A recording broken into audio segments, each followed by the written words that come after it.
고등학교 가서 그 분량이 3배가 됐어요? 근데 난이도는 또 어쩔 거야. 근데 과목 수도 더 늘어나. 이걸 다 끌고 어떻게 가? 학생들 해야 될 거 너무너무나 많아요. 저는 입에 칼이 들어와도 얘기했었어요. 너무 많이 가르쳐서 선행을 일반적인 학생이라면 안 할 수가 없다. 지난 영상에서 우리 수학 선행학습에 대해서도 말씀해 주신다 그랬잖아요. 네. 수학 선행학습 네. 해야 되나요? 궁극적으로는 필요합니다. 아이가 할 수 있는지는 케이스 바이 케이스이기는 하지만 필요하다라고 저는 굳게 믿고 있습니다. 근데 선행학습이 저도 사실은 살짝은 필요는 하다고 생각을 하는데 선행학습을 하지 않아야 할 애들이 너무 많이 선행학습을 하는 거예요. 이런 경우 되게 많은데 그래도 필요한 거.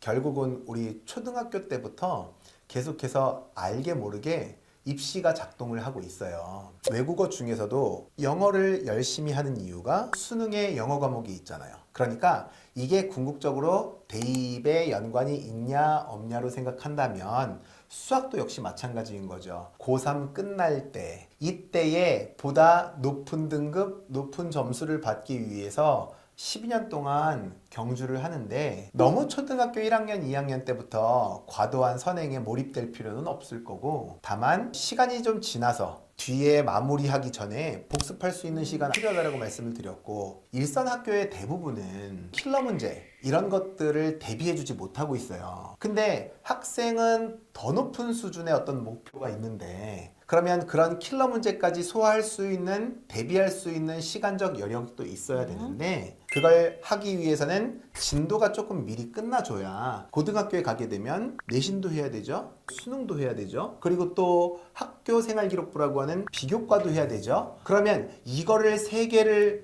고등학교 올라가서 동시에 다 펼쳐서 슈퍼맨처럼 할 수 있다고 하더라도 미리 하면 훨씬 더 유비무환이잖아. 그런데 수학 선행을 한다라는 것 자체가 사실은 사교육을 많이 해야 되고 사교육의 붐을 일으킬 수밖에 없거든요. 물론 그게 이제 부작용이죠. 냉정하게 얘기하게 되면 아이가 따라올 수만 있다면 그걸 요구하고 있는 하나의 시장은 있는 거예요, 분명히. 근데 지금 전국이 다 동일한 진도를 나가고 있기 때문에 이것보다 더 능숙하게 추월할 수 있는 아이도 학교 진도에 묶여 있는 거고 이 진도조차도 헉헉거리는 학생도 계속해서 쉬지 못하고 이걸 따라가 줘야 되는 문제가 있는 거죠. 학생의 입장에서는 조금 천천히 뛸 수도 있고 더 빨리 뛸 수도 있는 바램들, 니즈가 있다라고 하는 것은 우리가 충분히 이해할 수 있는 대목이죠. 선행이 필요한 아이가 있고 그렇지 않은 아이에 대해서는 어떻게 구분을 할까요? 저희 자녀들에게 저는 딸 하나, 아들 하나 얘네 둘에게 다 실험을 해봤어요. 현재 지금 나가고 있는 학기, 공부하고 있는 학기에 평가를 했을 때 95점이 넘어가지 않으면 현재의 공부를 계속해서 복습을 더 시키게 됩니다. 그러면 왜 5점은 뺐냐? 우리가 완벽하게 공부를 했다라고 해서 다 맞아야 되는 거는 아니거든요. 전국 1등이라고 해서 수학을 다 맞나요? 그건 아니죠. 그러니까 이 과정에 대한 충분한 이해와 실력이 쌓였다라고 할 수 있는 그게 95점인 거고 그 90점에서 95점 정도 나오면 다음 과정을 소화하고 이해하는데 크게 무리가 없을 수 있겠구나 라고 보는 거죠. 제가 제 주변에 우리 친구들을 보면은 현재 점수가 뭐 7, 80점도 다 선행 엄청 많이 나가거든요. 제가 전국을 다니면서 어머님들 만나고 강연을 해보면 선행해야 되는데 이건 다 알고 있어요. 근데 우리 아이의 지금 현재 상태가 70점, 80점이라는 거는 현재 과정에 대한 유형도 다 못 도는 거예요. 그러면 2차 방정식 나가면 뭐합니까? 1차 방정식이 안 되어 있는데 2차 함수 나가면 뭐합니까? 1차 함수가 안 되어 있는데 분명히 거기 가서 이거 걸릴 거예요. 그래서 지금 현재 하고 있는 과정들 또 과거의 과정이라고 하더라도 지금 연계되지 않는 단원들이 있다면 한번 배우고 오래되면 잊어버릴 수 있잖아요. 가끔씩 정기적인 점검들도 필요해요. 네. 언젠가는 이게 총체가 돼서 다음 학년에서 전개가 될 거니까요. 네, 그럼 꾸준하게 점검을 조금 해주시면 좋을 것 같네요. 수학은 결국에는 이제 초등부터 이게 시작을 해야 되는 거 맞잖아요. 초등 수학 어떻게 시작하면 좋을까요? 라는 질문들 되게 많았거든요. 네. 머리는 다 전국이 다 평균이라고 한다면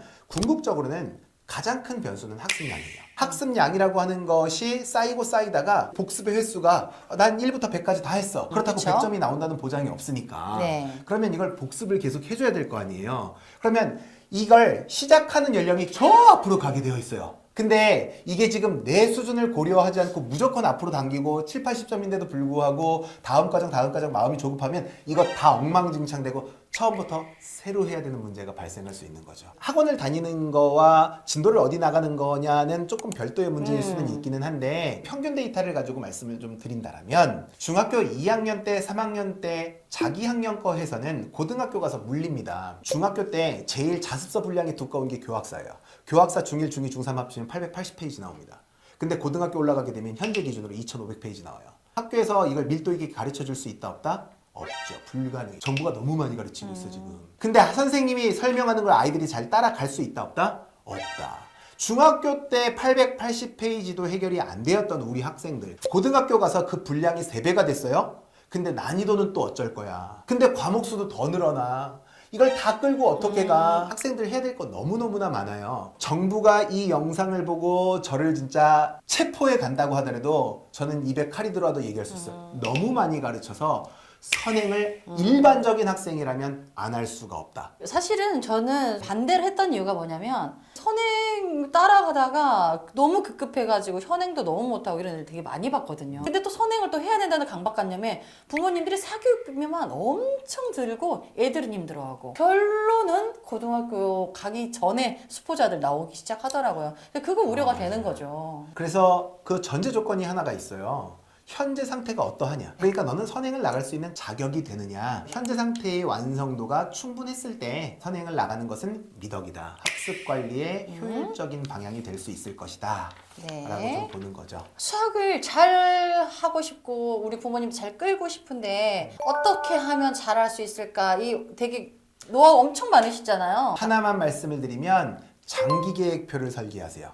그리고 실천하시면 됩니다. 학생에 대한 개별 진도 계획이라고 해야 할 거예요. 우리 고3 과정까지 언제까지 어떻게 끝낼 거야. 그러면 큰 좋네요. 목표가 정해지고 나면 세부 계획들이 탑다운 방식으로 쭉 정리가 돼요. 올해는 어디까지 해결을 해야 될지.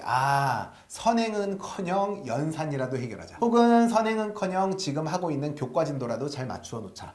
그러면 그 다음에 심화도 하고 선행도 하고 할 계획들이 쭉 생길 수 있고 올 한 해의 계획이 생기게 되면 분기별 계획, 월별 계획, 일별 계획까지 차곡차곡 지켜나가다 보면 시간이 지나면 해결이 될 거라 생각이 들어요. 사실 수학도 그렇고 모든 교과목들은 도달해야 되는 적정 수준이라는 게 있어요. 내가 수능에서 몇 점을 받았을 때 어느 대학을 갈 수 있고 몇 등급을 받을 수 있다라고 하는 것들이 정리가 되어 있을 텐데 이 등급을 도달하기 위해서 무조건 학습량만 늘리는 게 아니라 자기의 역량과 수준을 조금씩 끌어올려 줘야 돼요. 거기에 걸맞는 수준의 교재와 노력들이 뒤따라줘야 된다는 거죠. 조금 더 넓게 시야를 갖고 수준 높은 공부를 하기 위해서는 자기가 풀기 쉬운 교재만 해결할 것이 아니라 조금씩 난이도를 높여가면서 수준 높은 공부에 도전할 수 있어야 된다. 선행도 하고 학원도 많이 다니고 근데 도무지 수학 점수가 안 오르는 거예요. 이 애들 어떻게 해야 돼요? 초등학교 때 수학에 자칫 흥미를 잃을 수 있는 요소들이 좀 많이 있어요. 그래서 이걸 한 번에 너무나 과부하를 걸어 놓으면 그렇지 않아도 재미없는 수학이 튕겨져 나갈 수 있으니까 흥미를 잃지 않고 계속해서 지속적으로 안정적으로 교과목의 성취도를 끌고 가기 위해서라도 아이가 어렸을 때부터 조금씩 나누어서 계속 담아서 쌓아가는 그 노력들은 반드시 필요합니다. 우리 부모님들께 내용에 대해서 요약 정리해 주시고 마지막으로 한 말씀 해주시면 좋겠습니다. 너무 특정 시즌에 무리하지 마시고 조금씩 지금 당장부터 실천해 나가는 우리 아이들의 습관 관리 이거 굉장히 중요하고요. 아이 초등학교 때에는 물론 저는 앞에서 계속해서 선행에 대한 미덕 혹은 선행에 대한 중요성 이런 얘기들을 강조하기는 했으나 초등학교 때에는 선행 그 자체보다 선행을 하기 위한 학습 역량을 길러주고 기초 체력을 길러주는 것이 훨씬 더 중요하다. 왜? 오래 뛸 거니까. 앞으로 오랫동안 뛰어야 되기 때문에 그 기본적인 체력을 관리하고 형성시키는 것은 초등학교 때 가장 중요한 역량임을 잊지 않으셨으면 좋겠습니다. 지금 당장의 성적에 너무 일희일비 하실 것보다는 우리 아이가 지금 오랫동안 달리기 위해서 수학 흥미 있는지 그리고 수학적 역량이 잘 쌓여지고 있는지 여기에 조금 초점을 갖고 관심 있게 바라봐 주시면 더 도움이 되지 않을까 생각합니다. 네, 우리 부모님들 너무 우리 아이들 수학 성적이 오르지 않을까 걱정하지 마시고 지금부터 장기 플랜을 조금 설정을 해주시고 목표를 설정이 된다면 중간중간에 좀 힘든 구간이 있어도 잘 그거를 지나갈 수가 있을 것 같아요. 네, 오늘 좋은 말씀 많이 해주셨는데 오늘 정말 출연해 주셔서 감사합니다, 대표님. 네, 덕분에 좋은 말씀 같이 나눌 수 있게 되어서 감사했습니다. 다음번에 또 좋은 기회로 뵙겠습니다. 네, 감사합니다.